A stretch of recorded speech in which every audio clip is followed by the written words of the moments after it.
월말 김어준의 김어준입니다. 철학! 프로패스 팍! 안전한 남자. 안전한 남자. 아직 몰라. 아직 몰라. 소원 연락 갈 거야. 자, 오늘은 어디로 갑니까? 일단 저는 이제 내가 철학자라는 생각은 안 하거든요. 깊이 있는 철학을 내가 생산하는 사람이라고 생각하진 않아요, 개인적으로. 정확한 인식이네. 예.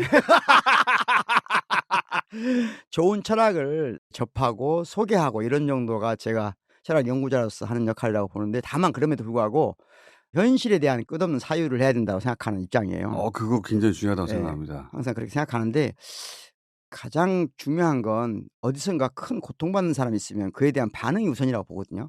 그게 이제 예술가나 철학자들의 가장 기본 요건이라고 생각해요. 100번 동의합니다. 예. 그리고 저는 이제 광주 시민자유대학을 할 때 첫 번째 기치가 세계 시민적 관점을 갖는다는 거거든요. 세계 시민의 이치를 갖는다는 거예요. 세계적 사건에 대해서 얘기하려고 그러는구나. 그렇죠. 그러니까 지금 지구 한쪽에서 저토록 큰 비극이 일어나고 있는데, 가자지구? 예, 가자지구에서 이렇게 큰 비극이 일어나고 있는데 뉴스는 아예 안 나오잖아요. 이제는 뉴스가 안 나오죠. 뉴스가 아예 안 나와요. 독일이나 미국 뉴스를 열어봐도 저 후반부에 나와요. 전반부에 아예 뉴스 안 나와요. 미디어가 활용 가치가 있을 때만 정보를 삼는 것 같아요. 그런데 정보를 다루는 미디어하고 달리 학자들이나 예술가들은 달라야 되잖아요. 그런 맥락에서 이제 서사에 대한 인식이 필요하거든요. 그런데 그 가자지구에 대한 서사, 이건 너무 고통스러운 서사잖아요. 어떻게 읽을 것인가? 예, 예. 우리나라 매체는 대부분 미국의 시각, 미국의 시각은 곧 이스라엘의 시각이잖아요. 예. 한쪽 시각에서 이야기를 다루다가 그렇게 다루기에 불편한 지점, 그렇지. 그 지점에 도달하면 안 다뤄요. 안 다뤄요. 그게 무서운 얘기잖아요. 진리는 멀리서 오는 서사라고 있거든요. 야, 진리는 멀리서 오는 서사고. 멋지다 이거. 잠깐만, 예. 딴 데 소개하지 마요. 예.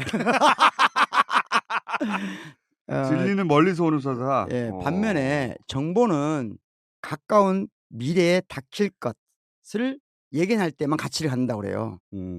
지금 너무 미디어가 정보 중심이다.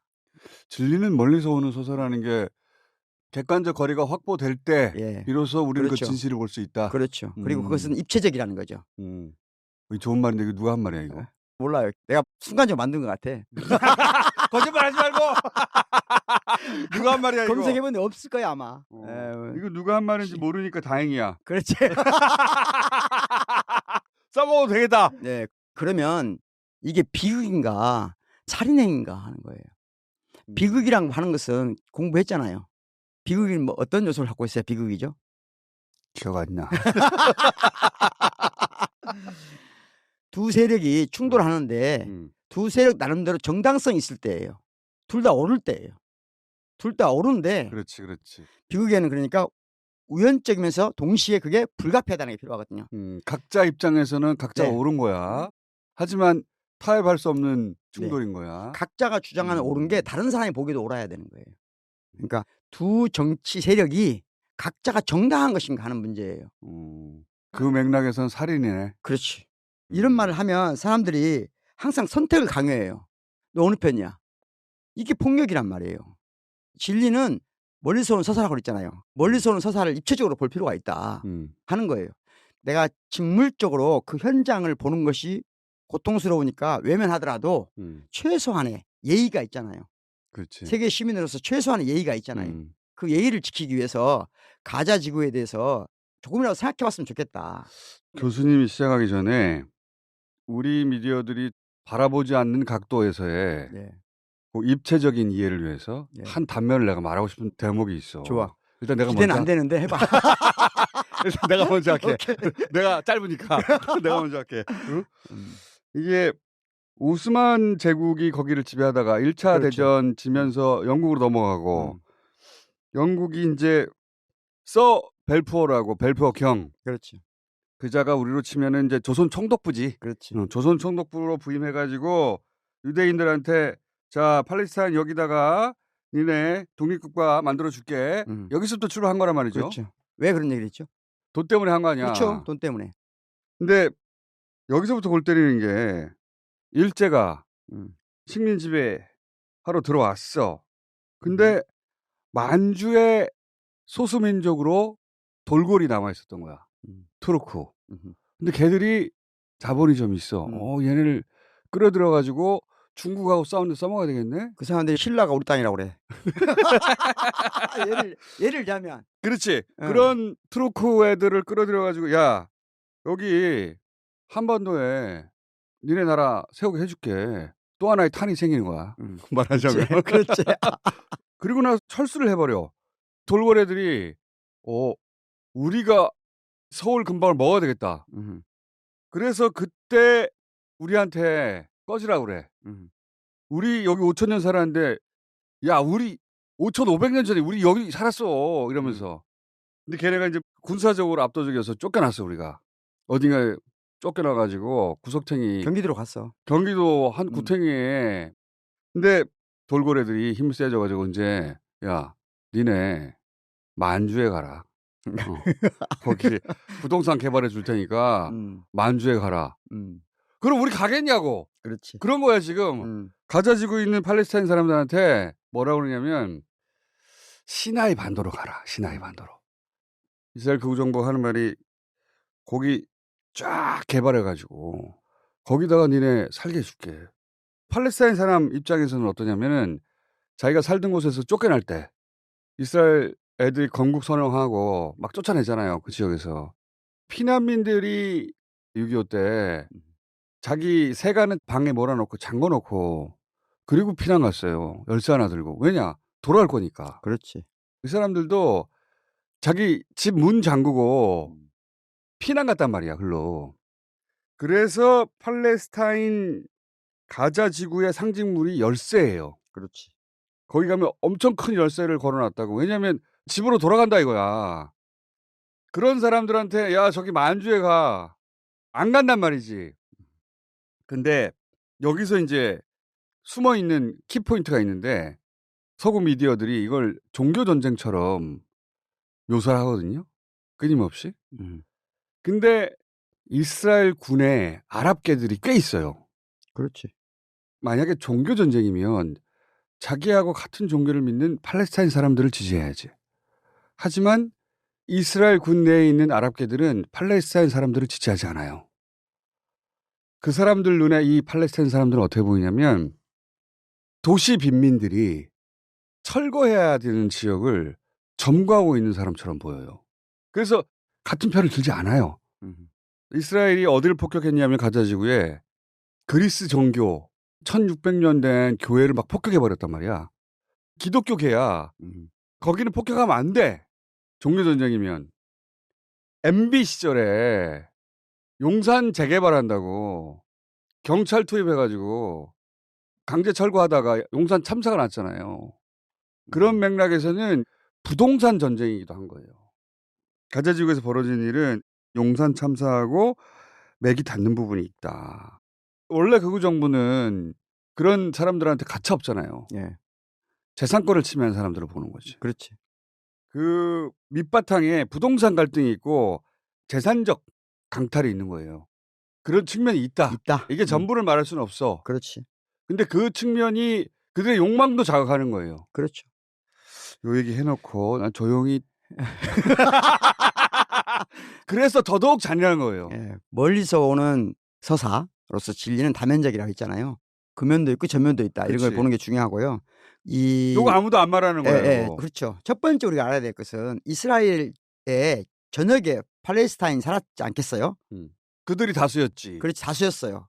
그런데 어느 날 갑자기 유대교인들이 전 세계에서 몰려왔죠. 그렇지. 이 가자 지구에만 팔레스타인이 있었던 게 아니고 이스라엘 전역에 섞여 살았어요, 그냥.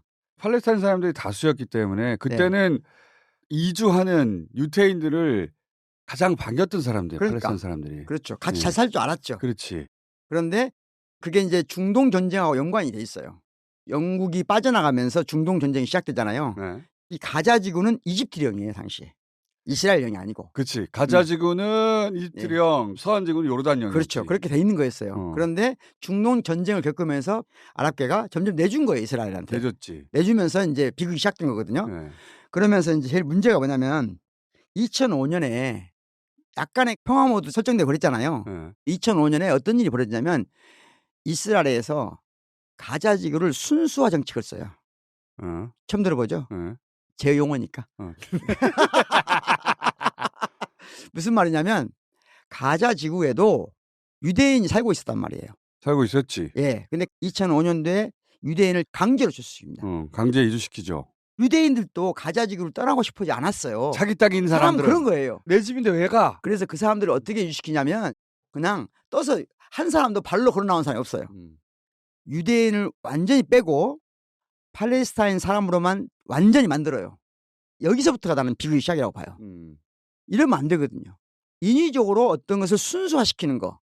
이게 나치하고 뭐가 차이가 있어요. 똑같지. 히틀러하고 스탈린하고 뭔 차이가 있어요. 그러니까 히틀러가 만든 게토하고 똑같지. 특정 지역을 순수화시키는 건 아주 나쁜 전체주의 사고방식이거든요. 그 가자 지구를 오늘날 비극이 가능한 이유가 유대인을 완전히 빼낸 거예요. 여기서부터 차이가 제가 보기에는. 오케이. 그런 다음에 무슨 일이 벌어지냐면 2006년도에 하마스가 총선에 대승리를 해요. 그렇지. 사람들이 그 대목을 몰라. 하마스는 선거를 통해 집권한 세력이에요. 그렇죠. 그래서 팔레스타인 입장에서 보자면 합법적인 정부라고. 그렇죠. 그러니까 팔레스타인에 하마스가 집권을 하도록 조성을 한 것도 이스라엘이에요. 그렇지. 그리고 가자에서는 팔레스타인이 이기고 서안에서는 이스라엘에 보다 유화적인. 그렇죠. 그래서 이스라엘 정부가 인정하는. 네. 거기서는 걔네가 선거에서 이겼거든. 그렇죠. 하마스 정당이었던 거예요. 그렇죠. 근데 극단적이었기 때문에 인기가 없었거든요. 그렇죠. 말씀하신 정책 이후에. 그렇습니다. 그러니까 피해 장벽을 세운 거죠. 그러니까 그렇지. 여기는 너희들만 살아. 유대인은 모두 빠져. 그러니까 무서웠을 거 아니에요. 그러니까 하마스라는 사람들이 이제 집권을 하게 돼요. 우리를 보호해달라 예, 이거죠. 그 다음에 한 일이 뭘까요? 너희들은 폭력 세력이 집권을 해서 너희들이 위험해 보여. 하마스를 테러집단으로 지정을 해버리죠. 그러니까 완전히 가자지구 전역을 감옥을 만든 거지. 감옥을 만들었잖아요. 네. 거대한 장벽 안에 우리 살고 있는 거잖아요, 지금. 성이 아니에요. 성은 안쪽에서 유리하게 싼 것인데 이건 남아공 분리 정책하고 똑같은 거예요. 그보다 훨씬 독하지. 네, 벽을 이것은 쌓아버렸으니까. 그렇죠. 이것은 그러면서 원래는 가자지구에도 여러 가지 신념 체계가 있었단 말이에요. 거기에도 정당도 다양했고 신념도 다양했어요. 사람은 어디나 그래요. 그치. 그런데 여기를 점점 어떻게 만들었어요? 사람들에게 선택을 강요한 거예요. 선택 여지가 없잖아 이제. 선택할 수가 없어요. 사유할 수가 없어요 이제. 그지. 우리가 감옥에 갇히는 순간 사유는 불가능해요. 얼마나 골 때리냐면 담을 쌓아서 육지를 못 나가잖아요. 예. 그럼 바다로 나가서 반응을 할 수 있지 않냐. 바다에도 선이 그어져 있어. 완전한 감옥이에요. 유태인이면서 미국 정치 철학계에 가장 큰 영향을 미친 한나 아렌트라는 사람이 있어요. 많이 들었을 거예요. 악의 평범성. 한나 아렌트가 여기서 한마디 해야지. 그렇지. 한나 아렌트가 이렇게 선택을 강요하는 것, 사유를 불가능하게 만드는 것, 이게 전체주의다. 우리 각하가 지금 KBS에서 하고 있는 거 아니야? 땡전 뉴스 이후로 땡윤 뉴스가 나오대요, 요새는. 그래서 너무 코믹해. 저렇게 하면 다 윤석열 좋아할 줄 아나 봐. 아, 보고 있어요? 내 직업상 일부러 보잖아. 9시 뉴스 딱 시작하면 윤석열 대통령께서는 촌스러운 것들. 사람들이죠. 윤석열 대통령께서는 네. 영국에 가셔서 이런 큰 대접을 받았구나. 우리 대통령 너무 멋져. 누가 이렇게 생각해, 씨발. 유대인들도 다 사상이 다르잖아요. 관점도 다르고. 그런데 그걸 못하게 만든 것. 그러니까 유대인은 어디 가나 유대인으로밖에 살 수 없게 만든 것.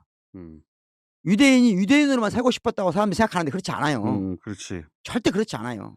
이 사태 이후에 뉴욕에 살고 있는 유대인들 중에 팔레스타인 괴롭히지 말라고 하는 시를 대규모로 한 적도 있어요. 그러니까 그런 사람도 있어요. 위대한 철학자 한나 아렌트가 유태인의 가장 큰 고통이 뭐였냐 하면 바로 선택을 강요한, 사유하지 말고 행동해야 된다는 거예요. 그게 한 가지 전체주의다. 방식으로만. 네, 한 가지 방식으로만. 그게 전체주의적 폭력이고 살인행위다. 너는 그럼 팔레스타인 편이냐라가 아니에요. 그렇게 접근하면 안 돼요. 또 선택을 강요하면 안 되는 거예요.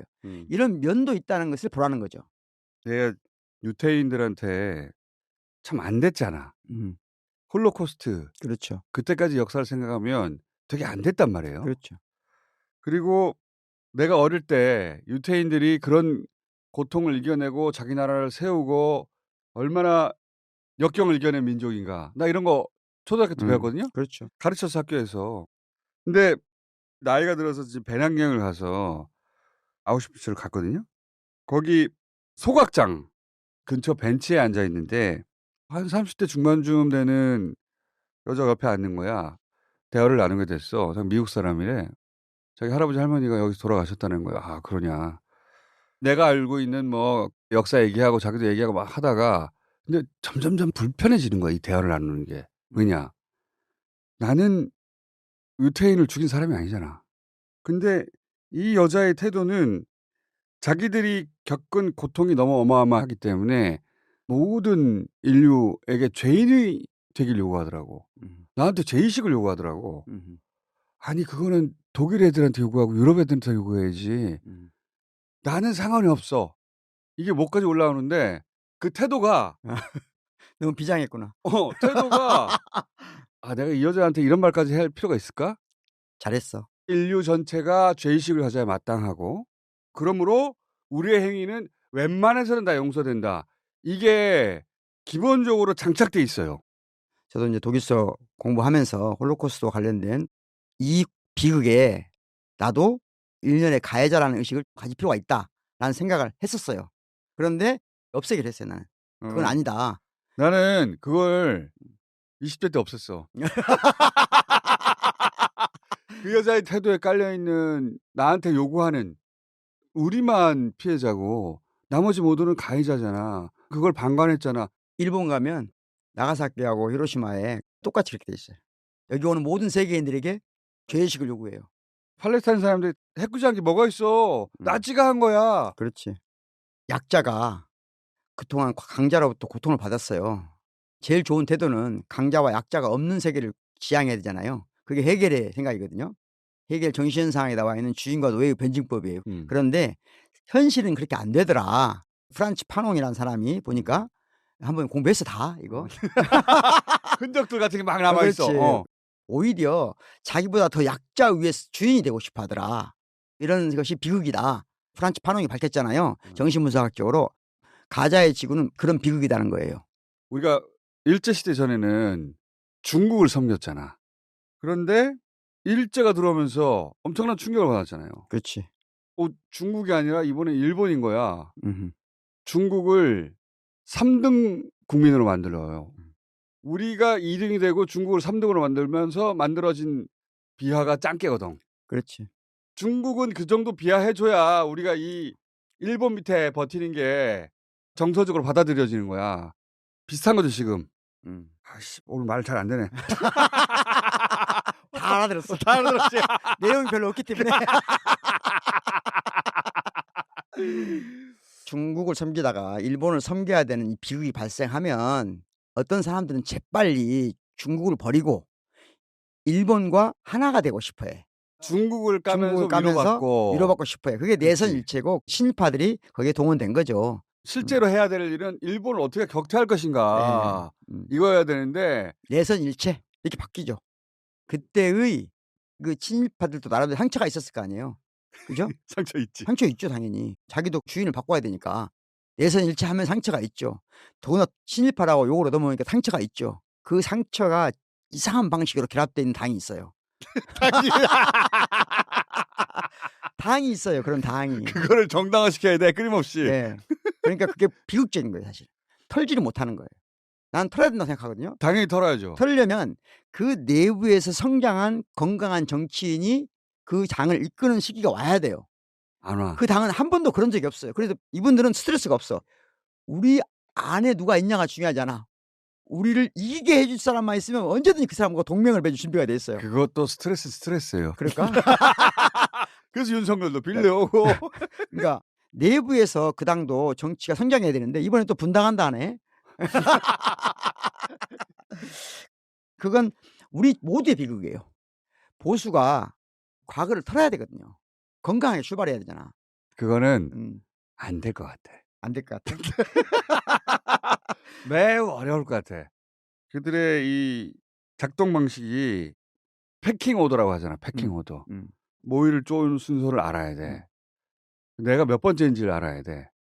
왜냐하면은 나보다 앞선 순위가 있는데 걔를 몰라봐가지고 모의를 좀 죽거든. 그렇지. 그러니까 맨 앞에 있는 놈은 어디서 오든지 상관이 없어요. 일단 자기보다 힘센 놈이 있으면은 그 밑에 들어가는 것에 대해서 불만이 없어요. 걔네들은. 그러니까 빌려오는 거야. 모의만 잘 쪼면 되니까. 자기 순서만 정확하게 알면 돼요. 내가 먹을 몫이 확실히 확보되기만 하면 돼요. 그게 안정성이지. 얼마나 편해. 하지만 스트레스는 스트레스야. 누가 1번이지? 누가 2번이지? 그래서 내가 가자지구 때문에 좀 힘들어요, 사실은. 정서적으로. 힘드는데 왜 힘드냐면 이 거대한 사건에 왜 우리는 무관심한가. 이런 구토증이 나거든요. 아, 철학자는 그래야 되죠. 막 빈혈이 일어날 것 같으니까 매일 거대한 이 인류의 비극이 일어나고 있는데 말도 안 되는 사건들로 사람들을 현혹하고 분노하고 증오하고. 그래서 대선 직전에 우리가 한 방송을 다시 들어봤더니 우리가 그때 그런 말을 했더라고. 증오의 시대를 선택할 것인가 존엄의 시대를 선택할 것인가. 근데 우리가 증오의 시대를 선택했네. 우리에서 나 빼줘. 그래서 철학자들 중에 이런 구토증 때문에 인생이 철학이 바뀐 사람이 있어요. 그 사람을 오늘 다뤄보려고 합니다. 아, 이렇게 연결됐구나. 자, 어린 시절에 두 가지 사건을 본 거예요. 노예선, 노예들을 보고 사람들이 아무렇지 않다는 게 너무 놀란 거예요. 그리고 프랑스 혁명에 엄청나게 많은 비극들이 같이 있잖아요. 근데 그런 것에 대해서도 사람들이 너무 무관심한 거예요, 그냥. 어린 시절에 그걸 보고 충격을 받아서 말하자면 사람에 대한 불신이 아주 강해진 철학자가 있어요. 그 철학자를 오늘 다루려고 합니다. 상처받았구나. 예, 상처가 있었어. 공적인 영역에 상처가 있었는데 사적인 영역에 상처에만 관심을 갖는데 누구냐면 아르투르 쇼펜하우어라는 사람이에요.